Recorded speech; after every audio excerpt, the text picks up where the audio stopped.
முதலாவதாக இஸ்ரேல் பாலஸ்தீன பிரச்சனை தான் நம்ம பார்க்க போறோம். இந்த இஸ்ரேல் பாலஸ்தீன பிரச்சனையில ஹமாஸுக்கும் இஸ்ரேலுக்குமான 2023 அக்டோபர் மாதம் 7ஆம் தேதி ஆரம்பித்த அந்த பிரச்சனை அடுத்தடுத்த பிரச்சனையாக போய்கொண்டே இருந்தது. கடைசியாக ஒரு சீஸ்ஃபயர், ஒரு சமாதான காரியம் ஏற்பட்டது. ஆனால் அது ஏற்படும் போதே நம்ம சொல்லியிருந்தோம் இது நிரந்தரமா இருக்காது அப்படின்னு. காரணம் என்னன்னா, இஸ்ரேலோடு கூட உடன்படிக்கை பண்ண எந்த அரபு நாடுகளும் பாலஸ்தீனர்களும் யாருமே இதுவரைக்கும் அதை ஃபாலோ பண்ணதாக நாம் பார்த்ததே கிடையாது. ஸோ இதுவும் அப்படிதான் ஆயிடுச்சு. இப்போ இஸ்ரேல் இந்த ஹமாஸ் சீஸ்ஃபயர் முடிவுக்கு வந்துருச்சு. இஸ்ரேல் இப்பொழுது பிரச்சனையை ஆரம்பிச்சிருச்சு. இன்னும் சொல்ல போனா குண்டு வீச்சுகள் தொடங்கிருச்சு. 300க்கும் மேற்பட்ட பாலஸ்தீனர்கள் இந்த குண்டு வீச்சிலே கொல்லப்பட்டிருக்கிறார்கள். இது என்னவாய் முடியும் அப்படிங்கிறத ஏசாயா புஸ்தகம் 14ஆம் அதிகாரத்தில் 29 முதல் 31 வசனங்களில இதை பத்தி நம்ம பார்த்திருக்கிறோம். அந்த தீர்க்க தரிசனம் தான் இப்ப நிறைவேற போகுதுன்னு நம்ம பார்த்தோம். இப்ப அது நடக்க ஆரம்பிச்சிருக்கு. இந்த பிரச்சனைகள் உச்சநிலையை அடையும். இந்த 20 லட்சம் பேர் அங்க இருக்கிறதாக சொல்லப்படுகிறது. அந்த இடம் முழுவதுமாக அங்கு அவங்களை அப்புறப்படுத்தணும், பக்கத்து நாடுகளுக்கு அனுப்பிடணும் அப்படின்னு பார்க்கறாங்க. முதல் காரியமாக யுத்தத்தை அவங்க ஆரம்பிச்சிருக்கிறாங்க. இது இன்னும் அதிகப்படி ஆகும். ஆகி கடைசியில இதுதான் என்னவாய் முடியும்னு கேட்டீங்கன்னா, அந்த டெம்பிள் மவுண்ட் என்று சொல்லக்கூடியதான அந்த மலை இருக்கு இல்லையா, அந்த இடத்தை எடுக்கக்கூடிய இடத்துக்கு வரும். அதைத்தான் ட்ரம்ப்பும் செய்ய போகிறார் என்று பார்க்கிறோம். இப்போ சமீபத்துல எம்கே அப்படின்னு சொல்லுவாங்க. எம்கேனா நம்ம ஊர்ல எம்பின்னு சொல்ற மாதிரி இஸ்ரேல எம்கே, மெம்பர் ஆஃப் நெசட் அப்படின்னு சொல்லுவாங்க. இவங்கெல்லாம் சேர்ந்து என்ன பண்ணியிருக்கிறாங்கன்னு கேட்டா, அமெரிக்க பாராளுமன்றத்துக்கு ஒரு லெட்டர் எழுதியிருக்கிறாங்க. எழுதிட்டு அவங்க என்ன சொல்லியிருக்கிறாங்கன்னா, எங்களுக்கு இந்த டெம்பிள் மவுண்ட் மேல தான் உரிமை உண்டு, டெம்பிள் மவுண்ட் எங்களுக்குரியது, ஸோ அதை எங்ககிட்ட கொடுத்துருங்க அப்படின்னு சொல்லி அவங்க கேட்டிருக்கிறாங்க. அதாவது அந்த அலெக்சா இருக்கக்கூடியதான அந்த மலை முழுவதும் எங்களுக்குரியது அப்படின்னு சொல்லி கேட்டிருக்கிறாங்க. இந்த மலை தான் கடைசியாக பிரச்சனையாக இருக்கும். எசேக்கியேல் 38 இதை பத்தி நம்ம பார்த்திருக்கிறோம். ஸோ கடைசியாக அந்த மலை இஸ்ரவேல் கைக்கு தான் வரும். இன்னும் சொல்ல போனால் அந்த இடமும் வரும் என்பதை குறித்து நம்ம ஏற்கனவே வேத வசனத்தின் ஆதாரத்தோடு கூட பார்த்தோம். இப்போ அதுதான் இப்ப நடந்துகிட்டே இருக்கு. அவர்களும் அதைத்தான் கேட்டிருக்கிறாங்க. இதுக்கு நடுவில் அமெரிக்காவுக்கும் ஹவுதீஸுக்குமான பிரச்சனைகள் ஒரு பக்கம் போயிட்டு இருக்கு. ஒரு பக்கம் ரஷ்யா உக்ரைன் பிரச்சனை போயிட்டு இருக்கு. ஒரு பக்கம் சைனா தாய்வான் பிரச்சனை உச்சநிலையை அடைஞ்சிருக்குது. இப்ப நீங்க பாத்தீங்கன்னா வேதம் சொன்ன யுத்தங்களையும் யுத்தங்களின் செய்திகளையும் கேடுவீர்கள். ஜனத்துக்கு விரோதமாய் ஜனம், ராஜ்யத்துக்கு விரோதமாய் ராஜ்யம், எல்லாம் பர்ஃபெக்டா நடந்து கொண்டே இருக்கிறது. அதுக்கு நடுவுல இதுவும் நடைபெற்று கொண்டே இருக்கிறது. சோ இந்த காசா பிரச்சனை பெருசாக மாறி இந்த ஜனங்கள் அங்கிருந்து அப்புறப்படுத்தப்படுவார்கள், அல்லது அந்த ஜனங்களுக்கு பெரிய ஆபத்துகள் ஏற்படும். அதனுடைய விளைவாக அந்த இடம் முழுவதையும் இஸ்ரேலும் அமெரிக்காவும் எடுக்கும். அதில் கடைசியாக அந்த டெம்பிள் மவுண்ட் கைக்கு வரும். இதுதான் நடக்க போறதான மிக முக்கியமான காரியங்கள். இரண்டாவது மிக முக்கியமாக நாம் பார்க்க போறது இன்னைக்கு என்ன அப்படின்னு கேட்டீங்கன்னா, ஒரு சந்தோஷமான செய்தி. சுனிதா வில்லியம்ஸ் ரொம்ப பத்திரமாக இங்க வந்து சேர்ந்துட்டாங்க, பூமிக்கு வந்துட்டாங்க. ஏறக்குறைய 9 மாசத்துக்கு மேல அங்க இருந்தாங்க. அது ஒரு 8 இருந்து 10 நாள் பிரயாணம் தான் அவங்க போயிருக்கணும். ஆனால் அது 9 மாசத்துக்கு மேல அங்க இருந்தாங்க. அது பெரிய பிரச்சனையாக மாறிச்சு. அவங்க திரும்பி கொண்டு வருவதற்கு நிறைய ப்ராப்ளங்கள் நடந்தது. அவங்களை கொண்டு வர முடியாம இருந்தது. அது மட்டுமல்ல, நாசாவால கூட முடியாம இப்போ எலான் மாஸ்க் உடைய ஸ்பேஸ் எக்ஸ் தான் காரியங்கள் எல்லாம் செஞ்சிருக்கிறாங்க. ஸோ இப்போ சுனிதா வில்லியம்ஸ் சந்தோஷமாக வந்து சேர்ந்துட்டாங்க. உலகத்தில் இருக்கிற நிறைய ஜனங்க அதுக்காக ப்ரேயர் பண்ணியிருக்கிறாங்க. நிறைய ஜனங்க அவங்கவுங்க வகையில அவருக்காக வேண்டி இருக்கிறாங்க. எல்லாம் சந்தோஷமான விஷயம். ஆனா இதுல ஒரு உண்மை தெரியுது பாத்தீங்களா, நிதர்சனமான உண்மை என்ன நமக்கு புரிஞ்சிருச்சு பாருங்க. ஏசாயா புஸ்தகம் 45ஆம் அதிகாரத்துல 18வது வசனத்துல ஆண்டவர் சொல்லும் பொழுது, இந்த பூமியை மனுஷனுடைய குடியிருப்புக்கு என்று கர்த்தர் உண்டாக்கினார் என்று சொல்லி பார்க்கிறோம். அந்த வசனத்தை நான் வாசிக்கிறேன்.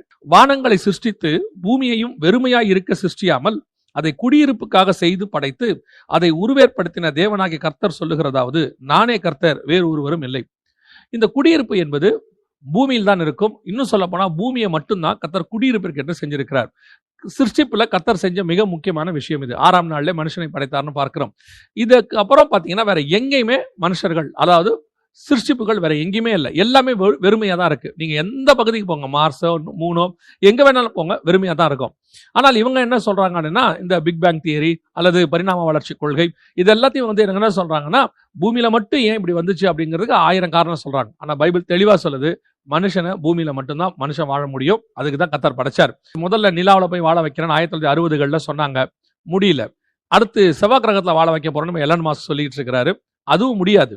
இவ்வளோ செலவு பண்ணி, நீங்க இன்னும் சொல்ல போனா நிலாவில் வாழ வைக்கிறதுக்காக அல்லது டெஸ்ட் பண்றதுக்காக எத்தனையோ கோடிகள் செலவாச்சு. எல்லாமே விருதா. இப்ப போய் அங்க கல்லையும் மண்ணையும் அள்ளிட்டு வந்தாங்க. இப்ப திருப்பி மார்ஸுக்கு அங்க போய் முடியாதுங்கிறத சொல்லிட்டாங்க. ஆனாலும் முயற்சி விடல. செஞ்சு பார்க்கிறோம் அப்படின்னு சொல்லி செஞ்சுக்கிட்டே இருக்கிறாங்க.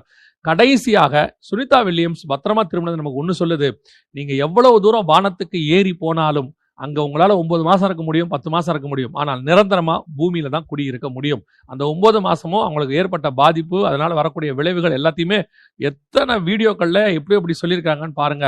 அவங்கள இனி அவங்க வந்து இதுல வச்சிருப்பாங்க, வச்சு அவங்கள முழுவதுமாக செக் பண்ணி எல்லாம் பண்ணுவாங்க.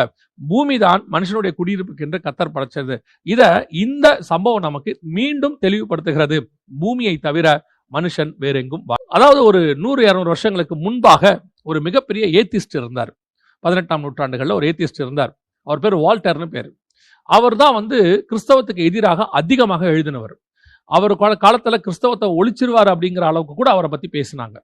அவர் கடைசியா என்ன சொன்னாரு அப்படின்னு கேட்டா, இன்னும் 100 வருஷத்தில் இந்த பரிசுத்த வேதாகமம் ஒரு மியூசியத்துல தான் இருக்கும், எங்கேயுமே இருக்காது, அது வந்து ஒரு உபயோகமற்ற புத்தகமாக இருக்கும்னு சொன்னார்.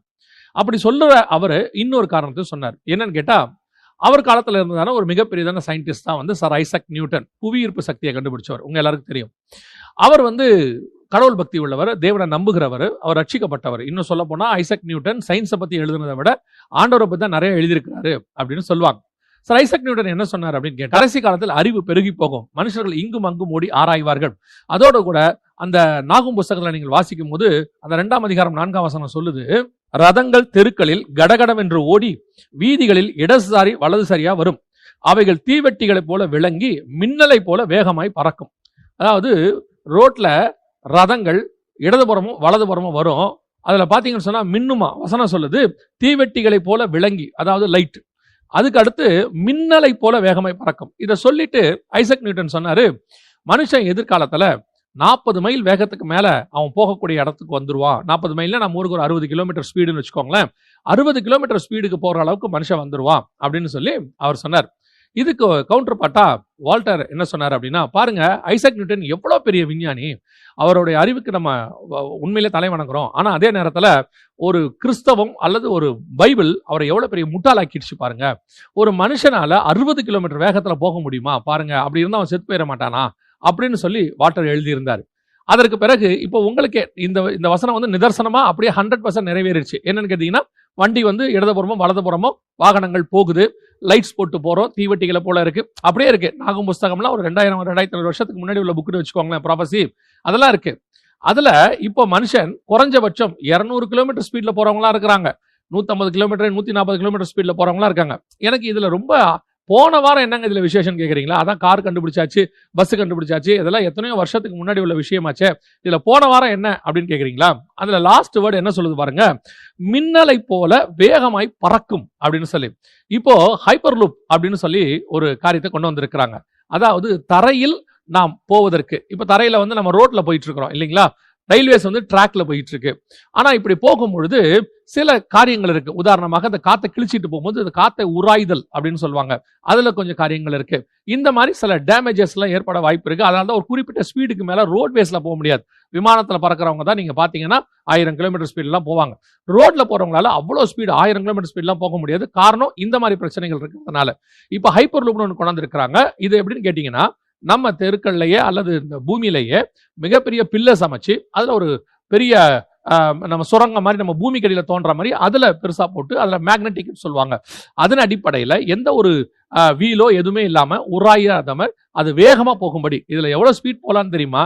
நம்ம கவர்மெண்ட்லயே கொண்டு வராங்க. அவங்க சொல்லியிருக்காங்க மணிக்கு 1000 கிலோமீட்டர் வேகத்துல போகக்கூடியது அப்படின்னு சொல்லி. யோசிச்சு பாருங்க, 1000 கிலோமீட்டர் வேகம் அப்படின்னு சொன்னா ½ an hourல நீங்க மதுரைக்கு போயிடலாம்.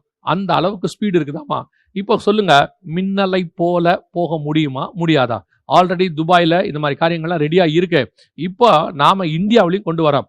நாகும் புஸ்தகம் 2ஆம் அதிகாரம் 4ஆம் வசனம், எத்தனை 1000 வருஷமானாலும் கர்த்தருடைய வேதம் அது உன்னதமானது, அந்த வார்த்தைகள் ஒளியாதது, வானமும் பூமியும் ஒளிந்து போனாலும் கர்த்தருடைய வார்த்தை ஒளியாது. இப்ப யோசிச்சு பாருங்க, 2000 வருஷமா 2500 வருஷமா இதெல்லாம் எப்படிங்க சாத்தியம் அப்படின்னு கேட்க ஒரு நாள் வந்தது. இப்ப நிறைவேறுகிறது நம் கண்களுக்கு முன்பாக. மனுஷர்கள் இடதுசாரி வலதுசாரியாய் போகிறார்கள், தீவெட்டிகளை போல விளக்குகள் எரிக்கிறது, அதையும் தாண்டி மின்னலை போல அவ்வளவு ஸ்பீடு ஜனங்கள் போக தொடங்குகிறார்கள். இதெல்லாம் வேதத்தினுடைய மகத்துவம் நம் கண்களுக்கு முன்பாக நிறைவேறி இருக்கிறது.